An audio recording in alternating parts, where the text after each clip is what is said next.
Բազմաթիվ խնդիրներ են, չէ՞, քաղաքական ուղղորդմամբ քրեական հետապնդումներ։ Օրինակ, այդպիսի գործերը ակնհայտ են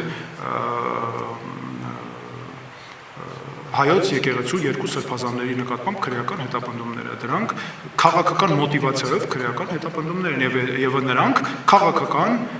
հրահանգների հիման վրա, հաշվեհարդարի հիման վրա բանտարկյալներ են։ Նույնը վերաբերում է Սամվել Կարապետյանին։ Նույնն է նրա գործը, սրանք բոլորը քաղաքական ուղղորդմամբ գործեր են։ Եկեղեցու հանդեպ կան ճնշումներ, կան, բայց ինչի կան ճնշումներ, որովհետև քաղաքական իշխանությունը ձեռնտու չի, այսինքն քաղաքական շահերով է պայմանավորված։ Այ դրա համար եմ ես ասում, որ մենք քաղաքական ազդեցություն չենք օգտագործելու երբեք մարդու իրավունքների, արդարադատության համակարգի, բոլոր մյուս բնագավառների համար։ Այսօր վարչապետը ասում է, ես ինձ համարում եմ եկեղեցու հետևորդ, դրա համար ես հավաքներ եմ անում, հայոց եկեղեցուն վիրավորում է եւ իբր շահագրգռված է, որ հայոց եկեղեցում որոշ հոգեվորականներ չէ, այդ բարձրաստիճան չլինեն։ Ակնհայտ չի, որ սա քաղաքական շահերով է պայմանավորված։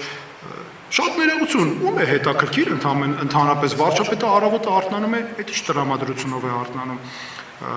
Լավ է տրամադրությունը, վատ է, առավոտը ջուր է խմել, թե մի բաժակ հյութ է ըմպել։ Ում է, ինքը վարչապետ է, ինքը պետք է կատարի իր պարտավորությունները։ Ինքը կարող է գնալ առավոտը մի հատ արկածների մի գիրք կարդալ, հետո գալ գրառումներ արել, կարող է գնալ մի հատ մելոդրամա կարդալ, գալ ուրիշ գրառումներ անել, բայց շարունակում է մնալ վարչապետ, չէ՞։ Դու պետք է քո լիազորությունները իրականացնես, ես քաղաքացի եմ, ինչը չի հետաքրքրում, դու այդ առավոտը ինչ տրամադրությունով ես